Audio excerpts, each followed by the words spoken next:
Greetings, everybody. Redbeard here for another edition of Rasslin with Redbeard, the YouTube show where I, Redbeard, go to a professional wrestling event somewhere around the Carolinas to give you a sense of what it's like to be a fan traveling the highways and byways in pursuit of this great passion that is professional wrestling. Today I've been joined by a good friend of mine, Billy Morris, who's here for us here this evening as we are in Myrtle Beach, South Carolina for the debut event of Championship Wrestling live from Myrtle Beach. We are outside the X-Gym Sports Mall, which is going to soon apparently be converted into the Myrtle Beach Sportatorium, or at least a subsection of this particular facility. This was at one point in time a giant warehouse, and apparently is still something of a warehouse because there's some trucks and whatnot on the other end of this thing that look like it's still got something to do with inventory and whatnot. But like I say, we're here in Myrtle Beach, and we're looking forward to the show here this evening. They've got some matches that have been announced. They've got 3 so far that I think have been brought up. I know we're going to see John Schuyler and Jackson James competing here this evening. Christy Kimmy is going to be making an appearance here. Not sure if she's going to be actually wrestling or whatnot, but she is here. The other 2 matches, I think it's going to be the Bravado Brothers and Los Pendejos. And do you remember what the third match was? That they I believe Tessa Blanchard's going to be here. Tessa? Mm-hmm. The return of Zach Salvation's being touted, so hopefully he'll be here. And yep. I know it's that going to be a good time. I think so. Any other of the talent that you've heard of that are going to be here that you're looking forward to seeing? I believe Corey Hollis is going to be here. Hollis, yep. I believe he's going to be here. And I think there's going to probably be a few surprises, so we'll be able to, clue in a little bit later. But it looks like it's going to be a really, really good show, and it's at a great place, and I love the name Sportatorium for your old school world class fans, the Von Erichs and all of that. It tugs at your heart a little. It's a name that harkens back to that particular era. It's just something that you don't see very much anymore. Right. A reference to something like a Sportatorium. And kids, if you don't know it, Google it. Look it up. Know your history. That's right. There was wrestling before WWE. Not that little 90 minutes or whatever that you get to see every Monday night. It existed before then. But a lot going on in the world of wrestling. It seems like I say that every time I bring one of these new episodes out, but this is just a very busy time of year. We're, of course, still leading up to WrestleMania season. We got a lot going on in terms of WWE and a lot just in wrestling in general right now. Still have a lot of tumultuous things going on around talent that are kind of coming and going between the independents, WWE, and vice versa. You've got Samoa Joe here, who has suddenly become the talk of the town because of the fact that he did not decide to renew a contract with TNA. Suddenly became available on the indies, almost immediately announced that he was going to be returning to Ring of Honor, and a number of other independents, including PWX in Charlotte. They're going to be hosting him. But then there have also been persistent rumors that he will be joining NXT's roster down in Orlando for the WWE developmental brand, which I think that's what pretty much everybody, in terms of being fans of his, would really like for him to do, because of the fact that the NXT brand is really just become this tremendous hotbed of action. And I know, Billy, that you're a tremendous fan of NXT. Oh, I love it. I love it. It's to me, it's almost one of the best hours of pure wrestling you can find on TV, and this is the future of what the WWE is going to be. Is these guys, and they're guys that are coming in that have put in 10, 15 years on the independent scene. Your Kevin Steen's going as Kevin Owens, Sami Zayn or El Generico, Adrian. I'm not. Neville. Yep. I'm sorry. I want to say Pac. And it's unbelievable. And the women, the lady talent that they have, with Charlotte Flair and Sasha Banks, and oh my gosh, I mean, it's just to have that much talent in one place is amazing. It is amazing, and as much, we were talking about this on the way down here today, but for as much flack as Triple H has gotten over the course of his career for some of the decisions that he's made and some of the people he's been associated with, the roster and the product that he's been able to cultivate down there is second to none. I mean, it's one of those things to where, every once in a while in this industry, somebody catches lightning in a bottle, and I really think he's done it down there. And like we were saying on the way here today as well, NXT is intended to be one of those things that almost serves as like a farm league system for WWE, in that eventually you want to see those guys progress to the main roster. But the fact of the matter is that I think for a lot of fans, myself included, NXT kind of exists as this little thing that you don't want to see anybody mess with, because you're afraid that if a Sami Zayn or a Kevin Owens or whoever else goes to that main roster, they're suddenly going to be, instead of Sami Zayn, they're going to be Samuel whoever, and be forced to do something kind of crazy or whatever. That's kind of reminiscent of a rumor that came out here not too long ago. Actually, two rumors I'll mention. One of them was that Adrian Neville was going to be brought to the main roster and was going to do something like a Mighty Mouse gimmick. Yeah. I have no idea how that was going to pan out.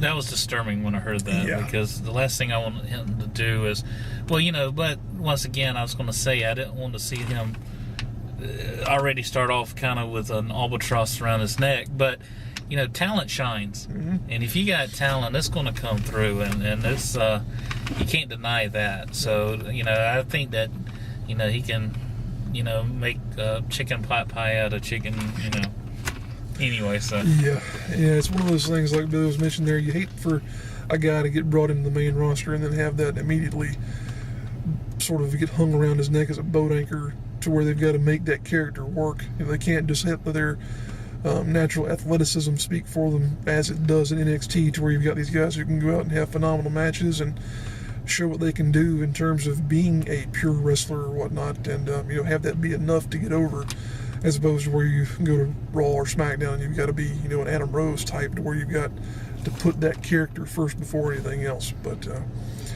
beyond that, Billy, what else has been interesting to you here in the world of wrestling here recently?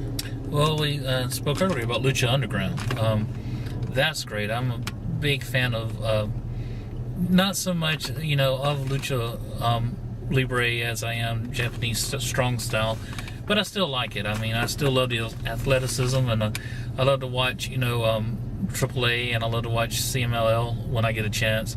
So to be able to see Lucha Underground, to see some of these stars from AAA come to the United States and to work, and they've really got an entertaining show. I mean, with the Dragos and El Texano, and now you got Alberto El Patron, coming in, and Aerostar, just the high-flying abilities of some of these guys. It's almost a train wreck waiting to happen, but it never goes off the rails.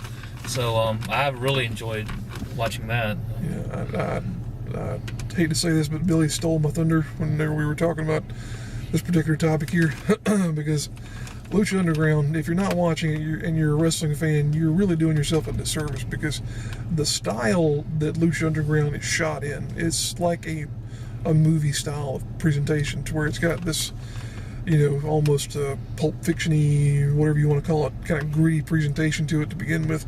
But then the characters that they have shine through, because they're the classic Lucha Libre style, to where, you've got you've got one guy who's supposed to be like a dragon, which is Drago, of course, and you've got King Cuerno, who is the type of the hunter.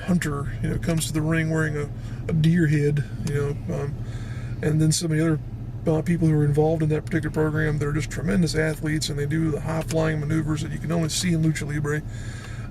Then you add on top of that the fact that they're going to be attracting a lot of big talent here. Already started to get into it in terms of some of the guys they brought in. They had Brian Cage, who has been known to PWG fans and to a lot of independent fans for a long time. But here within the past couple of weeks, you saw the debut of Alberto El Patron, and now, according to what is being published online anyway, it's only a matter of time before Rey Mysterio shows up over there, because he's now gotten back with AAA. And the thing with the affiliation with AAA is that you could even see somebody like Mystizize, who is the original Sin Cara.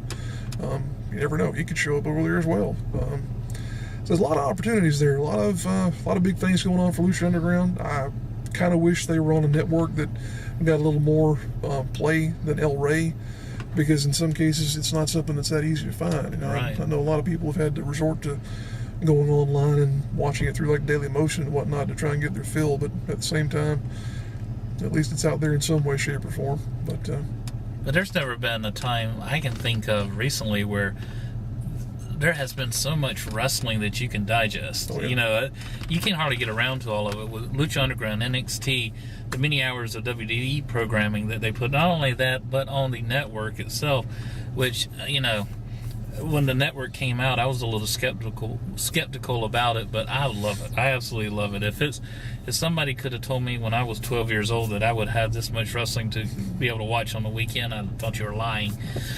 And not only that, you know, we talk about what's on TV, but it's like what we have here tonight. I know, Robert, you do a lot of traveling, you know, to the independent shows. There's guys on these shows that can every bit as much blow the people on TV away. Yep.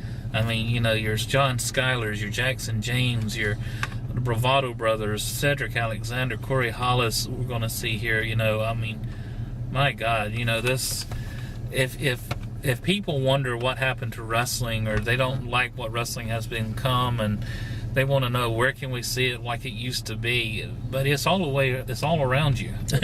Come out to the shows. And that's, you know, to bring this back to a local perspective here, Billy's exactly right in what he says there. You know, if you're a wrestling fan who feels a little disenfranchised or whatever by the fact that WWE is what it is these days, and that's not to say it's necessarily bad, because there's a lot of good things that are involved in Raw and SmackDown these days. But if you miss the, you know, the athleticism, the matches that weren't, you know, 5 minutes or that were 15 minutes, and they've got 3 commercial interruptions intermixed between that 15-minute match there, and you want to see something that's more akin to like the old school days of NWA or WCW, whatever else, it's there. There's a brand of wrestling that will appeal to you. It's just a matter of finding it, unfortunately. We happen to be, I think, in one of the more rich areas in terms of talent that are available to us. And, you know, it's like, if you look at I try and keep as good a running list as I can in terms of the upcoming event folders, or upcoming event upcoming event posters album that I have on my Facebook page for Rasslin with Redbeard. This particular day here, for example, there are 6 shows, I think, happening in the Carolinas and Georgia today. So it's just a matter of, you know, doing your own legwork and finding the one that's going to suit you. I know that Billy and I are both big fans and supporters of WrestleForce in Columbia, and you weren't at the show that they had here most recently, but yeah, and it killed me. I tell you, but it's a good thing I had those recorded and put on YouTube. Absolutely. Check out that YouTube channel there while you're at it. There you go. Yeah, full free plug. Yeah, we will. I'll endorse that, definitely. Yes, yes. And he's not just my friend because he plugs my stuff there, by the way. But that's $20. No, but WrestleForce does a lot of great things, but you've also got groups like Ultra Wrestle that are coming up and doing a lot of great things over on the western side of the state. Then you've got Old School Championship Wrestling running down in the Low Country. You've got a couple different promotions that are running here in Myrtle Beach now. There's wrestling happening everywhere. And North Carolina is even, I don't want to say even worse, but the fact of the matter is there's a promotion on just about every corner in North Carolina. It's because North Carolina has always been a hotbed for wrestling. It'll probably always be. That's a great thing, though. So with all that said, we're getting pretty close to doors opening here. And I would encourage you guys again to, if you're looking for a home promotion to find, go on the web, go on Facebook. You know, if you type in indie wrestling or independent wrestling into Google and look for your state or whatnot, you're bound to find something. And if you don't find something local, then try and find a brand that's out there that's available to you. It doesn't matter if it's PWG, Pro Wrestling Guerrilla, Ring of Honor, Beyond Wrestling, Pro Wrestling Syndicate. I mean, there's a ton of them out there, and they're producing content at a very high level these days. So we just encourage you to get out there and, you know, find something. Get out there and enjoy yourself, because you know you won't regret it. No, and you know, I think that we try and be mostly positive with this program. And it's because of the fact that for the longest time, it's always seemed to me like there's a lot of people who are very quick to be snarky and negative about the state of wrestling and about things that go on behind the scenes or whatever with wrestling. So you know, we try and encourage people to get out and find something that's good and support that, because it's one thing to support indie wrestling, it's one other thing to support good indie wrestling. So I think we both can agree on that. Absolutely. You know, and as far as like you said about the negative comments that a lot of people, they continuously watch wrestling and they have nothing but negative things to say about it. And it makes me wonder, are you really a wrestling fan? You know, of course, you know, there's things that I don't personally like at times, but that's never stopped me from wanting to watch it because I love it. I've always loved it. I probably always will. And you know, you may not be happy all the time, but it's just recently, and this is a bone of contention I had, when the people were angry because Roman Reigns won the Royal Rumble. And all of a sudden they just went nuts over this, and they were complaining, and I don't know how many of them, it could have been 1,000, could have been 12 that just had access to a computer. But when did it become right where the fans booked, you know? When did it become, I mean, wasn't that used to be the thrill of when you watched your heroes wrestle and they lost the match? You didn't cry that some guy behind the scenes made them lose, or they didn't give them the correct push, or they, you know, you really got upset because you wanted the good guy or your favorite to come back and win. Yeah. And that was part of it. You know, it was, you know, we didn't get to write the chapters, we waited to read the book. And I know that sounds like what Triple H said, and some people will probably hate on me for it, but screw it, that's how I feel. You know, I'm just as old school as anybody, but I also don't discount what's going on today, and to discount one over the other is ridiculous. Yeah. You know, you lose. Yeah, I agree that the fact of the matter with the whole Roman Reigns situation there was kind of unfortunate, because he's a very capable athlete, and I think that he showed a side of himself in the match there at Fastlane with Daniel Bryan that, you know, he's fully capable of having stellar matches. He may need somebody to play off of to really put him into that next gear, but that's been the case for a lot of guys over the years, not just him. So here again, you know, support what's good, find something that's good and hang on to it. Don't sit there and, you know, constantly berate things because it might not make sense occasionally. Everything's not going to be perfect 100% of the time. You know, have fun with it there every once in a while. So Absolutely. with that, we're going to go ahead and go on inside here and see what they've got to offer. Once again, this is Rasslin with Redbeard, episode number 14. We're here at the X-Gym Sports Mall, soon to be converted into the world-famous Myrtle Beach Sportatorium, host of Championship Wrestling live from Myrtle Beach, and also believe that C4 Wrestling, C4W, still runs here as well. So let's see what they've got going on. See you at the matches. We'll be there.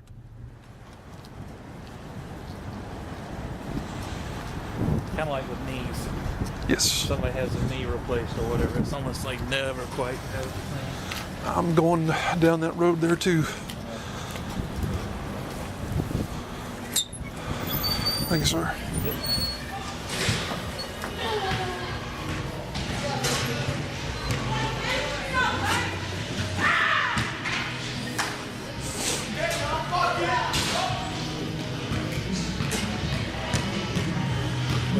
I have no idea.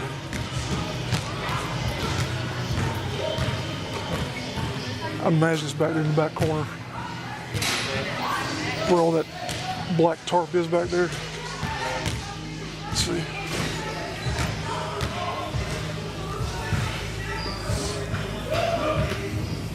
Snack bar.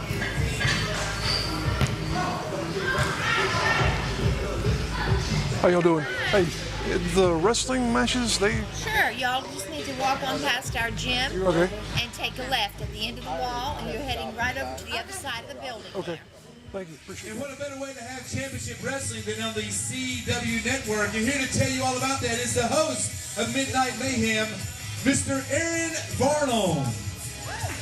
Thanks, guys. Tonight we are going to be taking all of these matches, and we're going to be airing them for the next 4 weeks on CW21 right here in Myrtle Beach. So you guys need to be loud, you need to be excited, because you guys are going to be on camera, and you guys are going to be able to see it every Saturday night at midnight.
foremost, the fans are my favorite part of wrestling, of anything that we do here in this business. So definitely all my hands up to you guys. I love you guys. I'm so happy you're all here.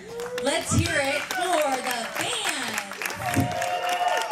And you're going to be here later tonight? Yes. All right, she's going to be here later tonight. More wrestling action to come. Christy Hemmy's going to be here. Make sure you stop by and see her. One more time, give it up for TNA Knockout, Christy Hemmy.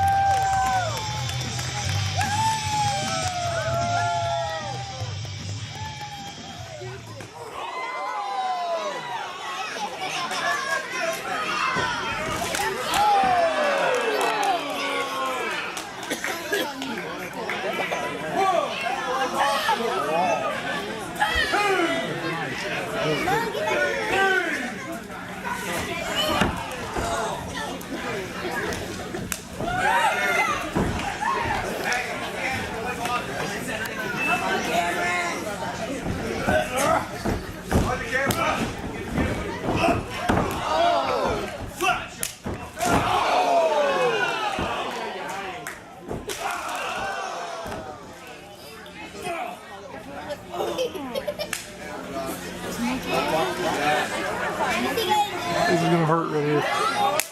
Ow.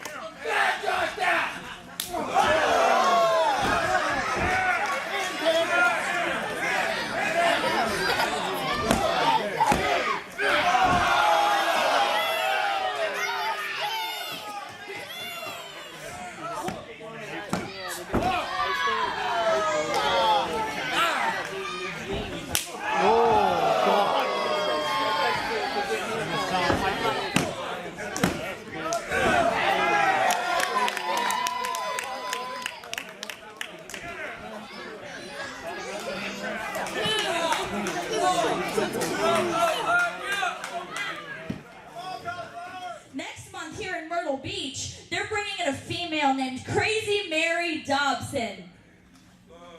Crazy Mary Dobson, a female, she's been around for quite some time now. She's been overseas to Japan. She's been on WWE television. Heck, she's pretty much done it all. There you go. But my point is, Crazy Mary Dobson is going to be a challenge for me. I'm going to have to work to beat her. But I'm going to tell you something. By the end of that match, I'm going to be standing on my feet, looking down my opponent's throat.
We got in the ring with this guy, didn't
Oh.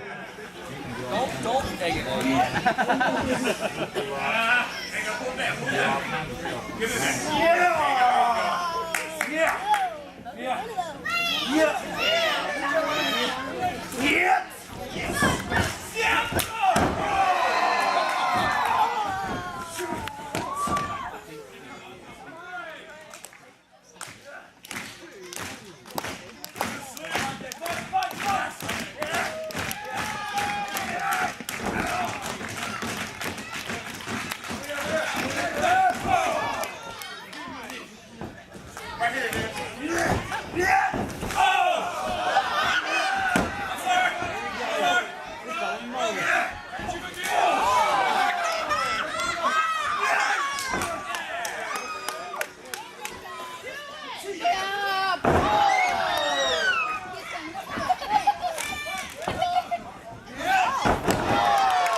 All right, folks, there's our coverage of the first edition of Championship Wrestling live from Myrtle Beach.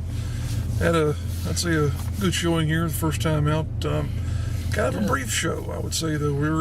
We started right at 7, and it's barely 9:15 here now. They got in, how many matches? 5 or 6? I think it was about, I believe, 5 matches. Yeah, so but they were good matches. Good matches. Kind of a quick show. I was expecting to be here till at least 10 o'clock, to be honest with you. But seeing as that we had a 2.5 hour drive over here, leaving at 9 is not going to be that big of a problem for me. Exactly. Yeah. Exactly. So, what did you think about the show here, Billy?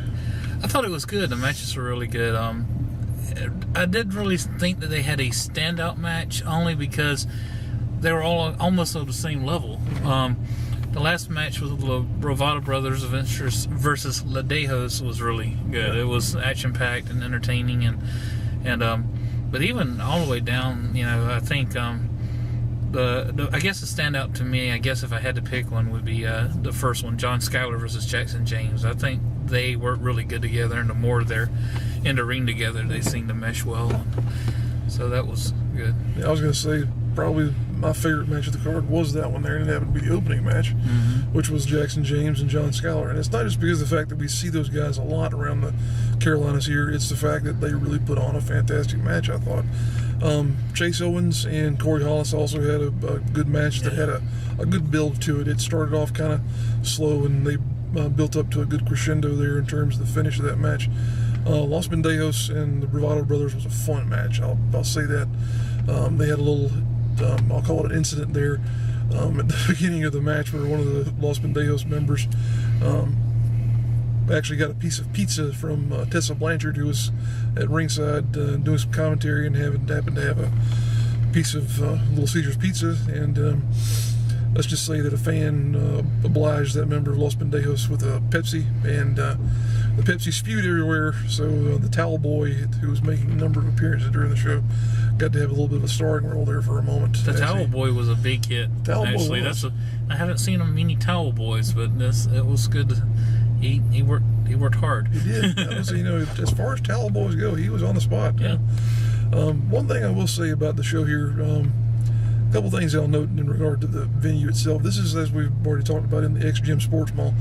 You can tell everything that they've got in there as far as like the bleachers and whatnot, and the railing around the ring and what have you is all brand new, and as I was saying to Billy on the way out of there, the day that they built that stuff there's a Lowe's around here that ran out of plywood that day because the stuff's all brand new. A lot of the wood's still wet. The paint might still be wet on it for all we know, but the surroundings were a little cramped in there. And the one thing that kind of bothered me was that there's only one way in or out. So if you needed to go to the restroom or whatnot, and you were sitting on the side of the arena where we were, you were going to have to say, excuse me, pardon me, to a whole bunch of people to get back around to where the restrooms were, or, you know, to get a bottle of Coke or whatever else, because that's where the concession stand was. But the possibility exists to change that too. Oh, yeah. There's so much room inside the building that they can adapt and they can move around and switch. And I think, you know, for temporary, it actually screamed temporary. Yeah, it does. You know, so and that's kind of the overall layout of this building, is that it's a lot of kind of wild walls to where they can erect a structure to pretty much any size they want to put one up there for. So, but I think the show could have used a little bit of diversity to it. What I mean by that is that you had a lot of really straight-laced, hard-nosed combat here, which I think that's what they're going for. But at the same time, you kind of would like to see, you know, a Zane Riley or somebody, you know. well, the humor in the tag team match kind of gave a little bit of that, did, you know, yeah. and the crowd reacted to it. Yep. You know, they were waiting for that. I think they really were desiring it at that point in time. Yeah. So. But overall, this was a fun trip. Never a bad reason to come to Myrtle Beach. So they're going to be doing another one of these coming up April 2nd, May 6th, 7th. I believe April 7th. I have no idea. I'll have to check. Yeah. Listen to Billy. I have no idea. Yeah. Billy knows what he's talking about. No, don't depend on me for that. But I think It's sometime in April, and then they're doing the third one sometime in May. So they've got 2 more of these at least coming up. Beyond that, it's anybody's guess. I think they've got plans for doing something along the lines of a museum here, but I think some of that might be sort of, you know, up in the air in terms of how well these shows here come off. But hopefully it'll do well. They had a good crowd here this evening. Looked like ringside was all sold. There were a few gaps here and there in terms of the general admission area, but overall I think they had a pretty good sized crowd, good response. It's a good building, good setup. I'd encourage anybody in the area to come check it out. They got a good thing going here, looks like. definitely. So Yep. it was a good time. Yep. Billy, I appreciate you joining me. Thank you. Enjoyed it. This is another episode of Rasslin with Redbeard. We're signing off here from the XGM Sports Mall for live from Myrtle Beach Championship Wrestling. We'll see you down the road.